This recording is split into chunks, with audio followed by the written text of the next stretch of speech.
The dense canopy of the dark forest loomed overhead as I, Samuel, set out on my usual expedition. As a seasoned woodsman and mushroom enthusiast, I ventured into these haunting woods in search of the most elusive and delectable fungi.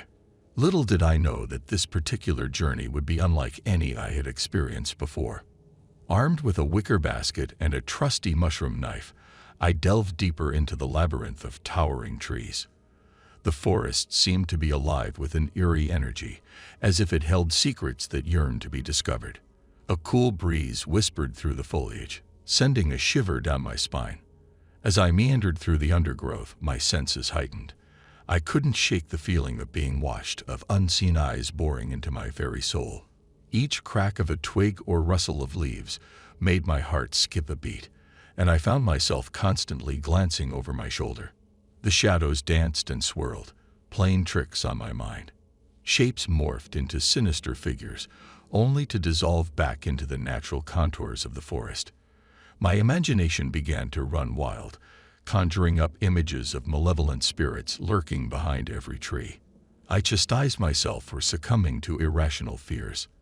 After all, I was a seasoned woodsman, well versed in the ways of nature. But try as I might, I couldn't shake off the unsettling sensation that clung to me like a cloak. As the daylight waned, I stumbled upon a particularly promising spot. The forest floor was carpeted with an array of mushrooms, their vibrant colors and intricate shapes beckoning to be collected. I knelt down and carefully plucked them one by one, the thrill of discovery momentarily overriding my unease. But then, a hushed whisper brushed against my ear, so faint that I wondered if it was a mere figment of my imagination. I strained to listen, my heart pounding in my chest. The whisper grew louder, more distinct, as if someone were standing right beside me, their breath warm against my skin. "Samuel, Samuel," the voice murmured, dripping with an otherworldly odor. I spun around, my eyes darting in all directions, searching for the source of the voice. But there was no one there, only the silent embrace of the forest. Doubt crept into my mind, and I questioned my sanity. Was this all just a trick of my imagination, or was something truly amiss in the heart of the dark forest? With trembling hands, I clutched the basket of mushrooms tightly to my chest, my heart pounding in my ears. The forest around me seemed to pulsate with an otherworldly energy, as if it were alive and taunting me. I had to gather my wits and find a way to dismiss the haunting whispers that seemed to echo through the trees. Desperate to regain my composure, I took a deep breath and forced myself to continue gathering mushrooms. Each pluck of a fungus was accompanied by a resolute affirmation that I was alone in the forest. But no matter how hard I tried to convince myself, a nagging doubt persisted, tugging at the corners of my mind. The deeper I ventured into the forest, the more the whispers intensified. They grew louder, more insistent, as if urging me to heed their call. I quickened my pace, my boots crunching against the forest floor, hoping to outrun the imaginary torment that plagued me. Suddenly, a figure materialized before me, a shadowy silhouette amidst the gnarled trees. Panic gripped me, and I froze in my tracks, my breath caught in my throat. The figure beckoned, its arm extending toward me in an inviting gesture. Summoning what little courage I had left, I cautiously approached, my eyes fixed on the enigmatic figure. As I drew nearer, the silhouette shifted and transformed, morphing into a mere trick of the dappled light filtering through the leaves. It was nothing more than a figment of my imagination, a manifestation of my own fears. A profound sense of relief washed over me, mingled with a tinge of embarrassment. I had allowed my imagination to run wild, allowing the forest to play tricks on my mind. Determined to shake off the unease that had gripped me, I continued my mushroom hunt, this time with a renewed sense of purpose. The whispers gradually faded, replaced by the familiar sounds of nature, the chirping of birds, the rustling of animals in the underbrush. The forest no longer felt like a sinister realm, but rather a sanctuary of tranquility. My confidence grew with each step, and the shadows that once seemed ominous now held no power over me. As the sun began its descent, casting a golden glow through the forest canopy, I emerged from the dark forest. I had triumphed over my own fears, conquering the imaginary specter that haunted my every step.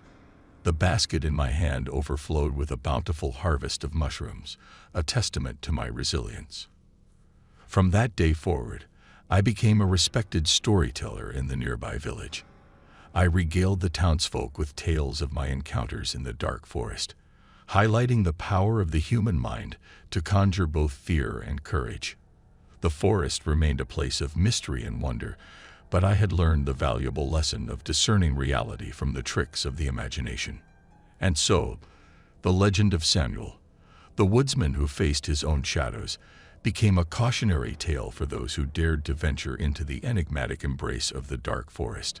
It served as a reminder that the true monsters often reside within our own minds, waiting to be vanquished through self-discovery and the strength of the human spirit.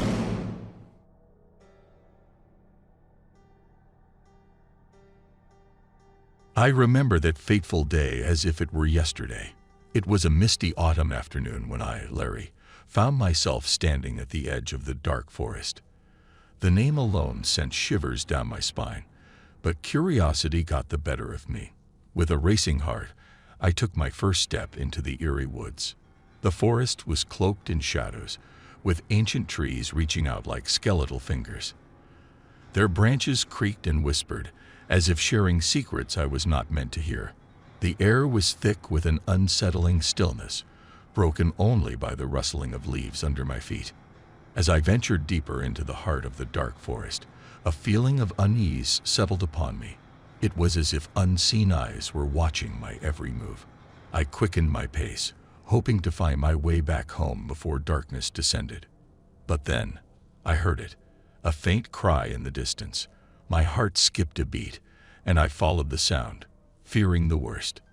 The cry grew louder, and I stumbled upon a clearing where a small, abandoned cottage stood.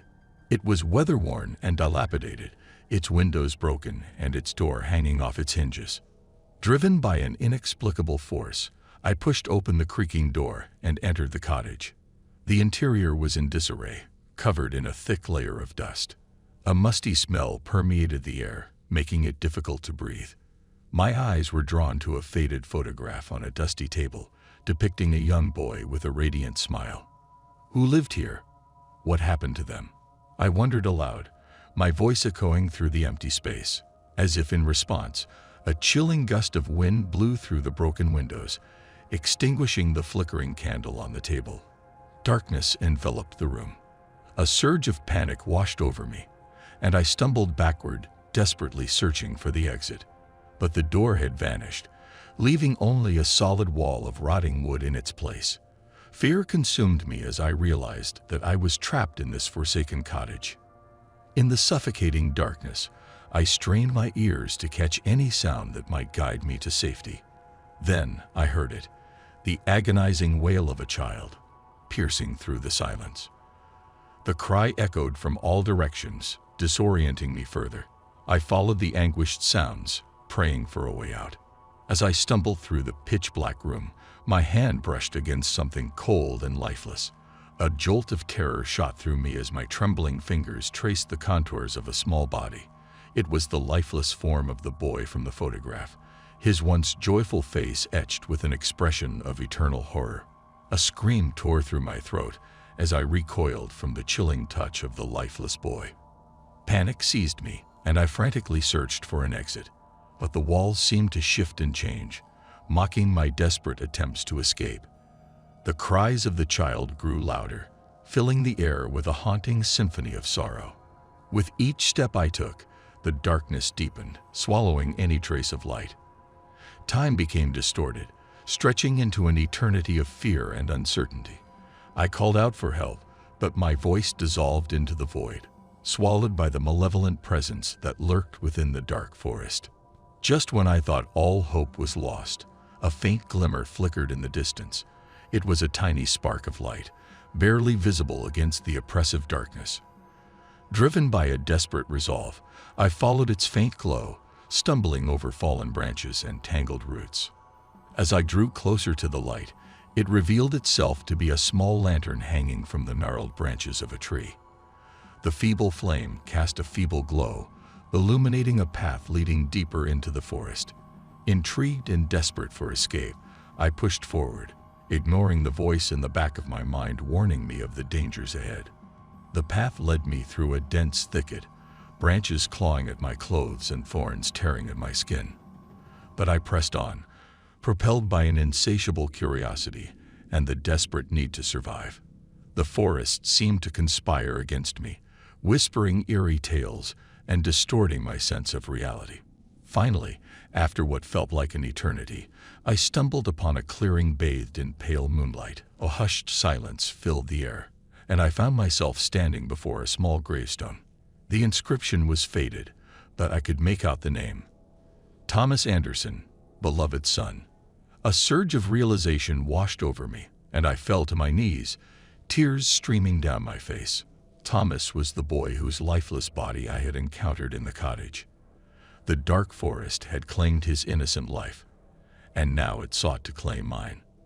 In that moment of grief and despair, a chilling wind swept through the clearing, extinguishing the lantern's flame. Darkness descended once again, and a bone-chilling laughter echoed through the trees. I knew then that I was trapped, destined to join the lost souls that haunted the dark forest. As the shadows closed in around me, a whispered plea escaped my lips. Thomas, forgive me. May your soul find peace. And with those words, I surrendered to the fate that awaited me in the heart of the dark forest. The story of Larry, the lost boy, and the haunted forest would forever remain a cautionary tale, whispered in hushed tones around campfires. The dark forest continued to lure unsuspecting souls, its secrets buried within its ancient trees, waiting for the next victim to wander into its depths. And so, the legend of the dark forest lived on, casting a long, chilling shadow over those who dared to venture near, a reminder of the horrors that lie hidden within the embrace of darkness.